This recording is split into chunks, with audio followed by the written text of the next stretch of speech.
This show is brought to you by Safety FM. This episode of the broadcast and the podcast is brought to you by Arrow, the next generation error reduction and mitigation system. For more information, go to arrowhp.com. Well, hello and welcome to Safety FM. This is Jay Allen. Today's Friday the 13th. Of course, this is being of March. As you are aware, a lot of things have been actually happening over the last few days related to the coronavirus. President Trump jumped on TV, I want to say it was Wednesday night, talked about some changes, some things that he's doing.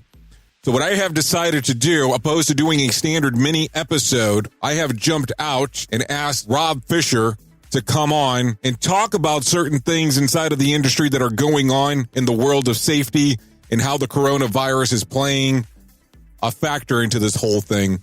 So I would love for you to take a listen to this conversation that I had the privilege of having with Rob Fisher here on Safety FM. So I guess let's just go from the top here. And as you are seeing this, and I don't know if we really want to just really go based on saying coronavirus or just the things that are going on, but you are someone who I look to in regards of its changes in the industry. How are you looking at this whole thing with COVID-19?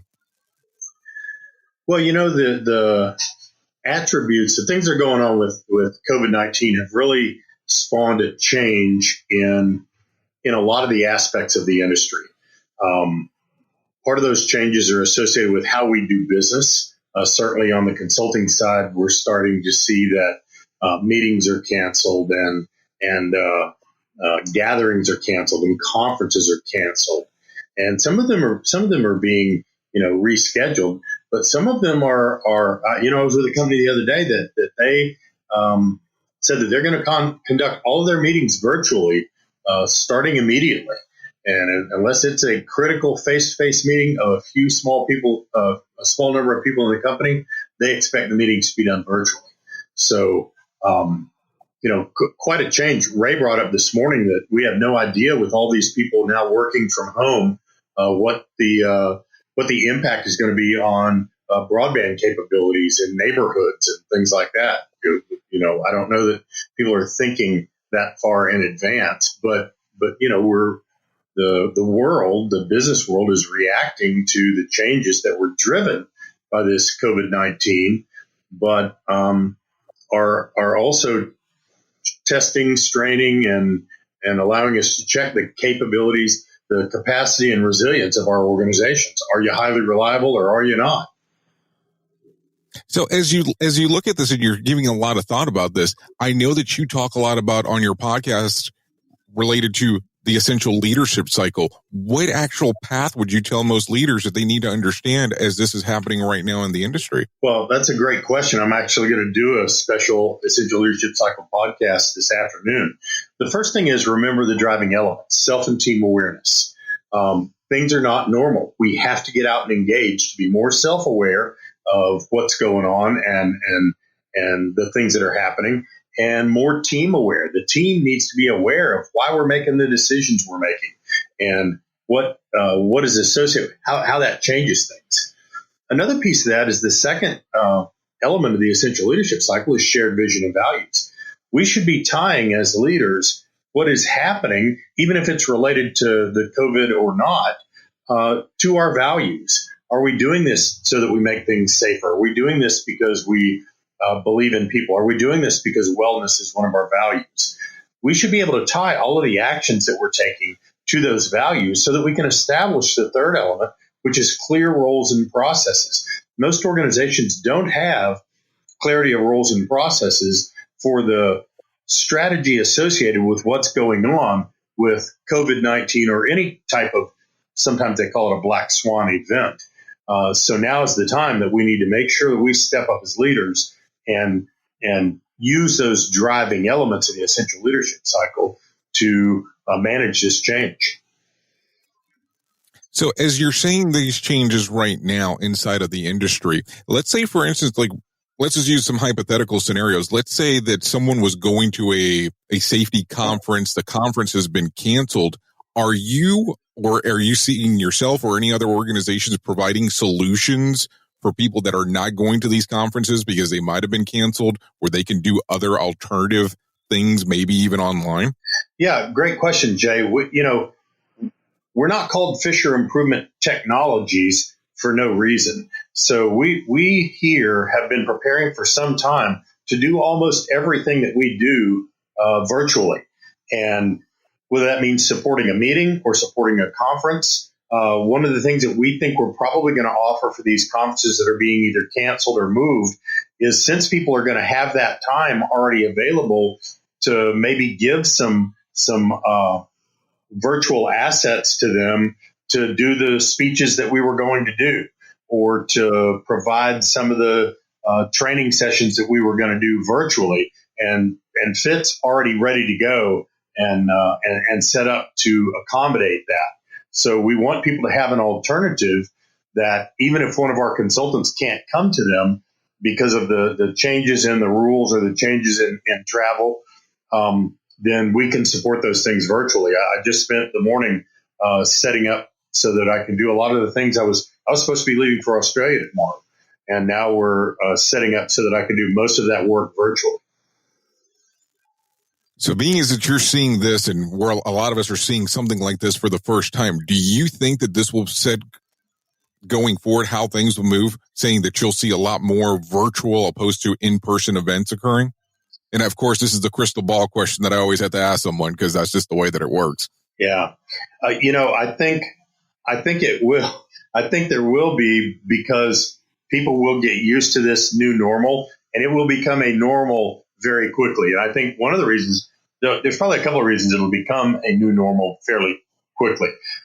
One of those is that people who are very technological savvy have been waiting on the ability to do things virtually, and the ability to do things with less meeting contact for a while. So those folks are ready to go. There's a ton of early adopters out there that are just going to be ready to go.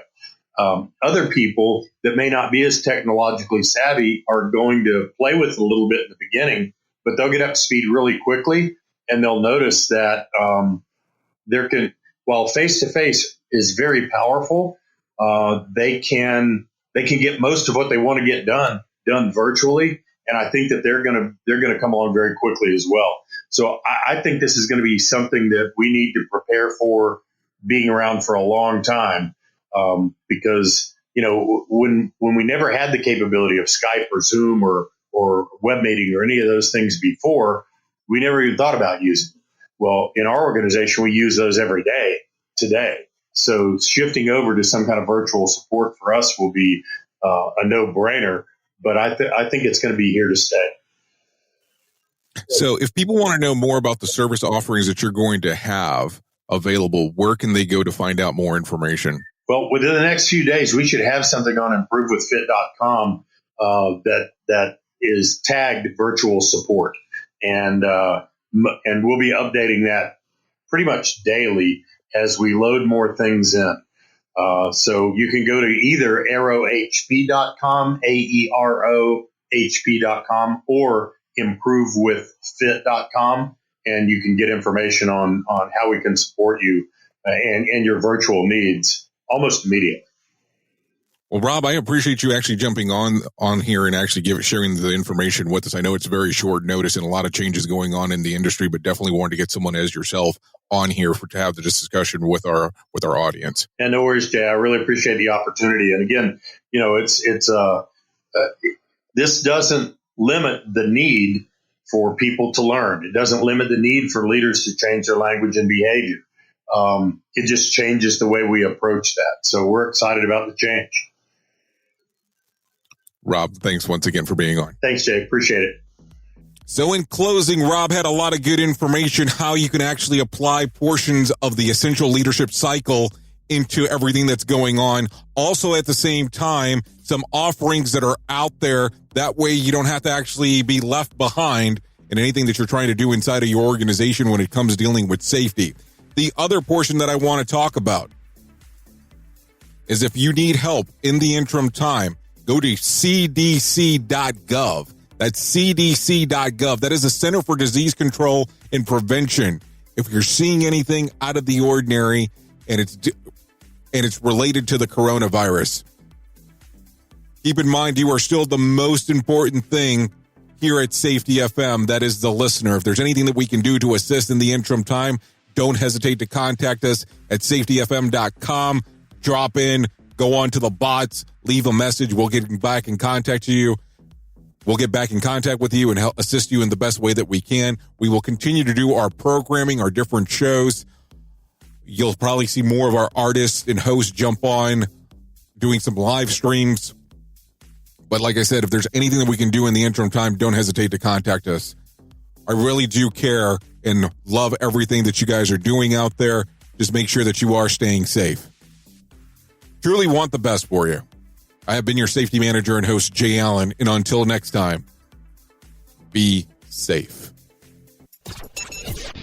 The views and opinions expressed on this podcast are those of the host and its guest and do not necessarily reflect the official policy or position of the company. Examples of analysis discussed within this podcast are only examples. They should not be utilized in the real world as the only solution available, as they are based only on very limited and dated open source information. Assumptions made within this analysis are not reflective of the position of the company.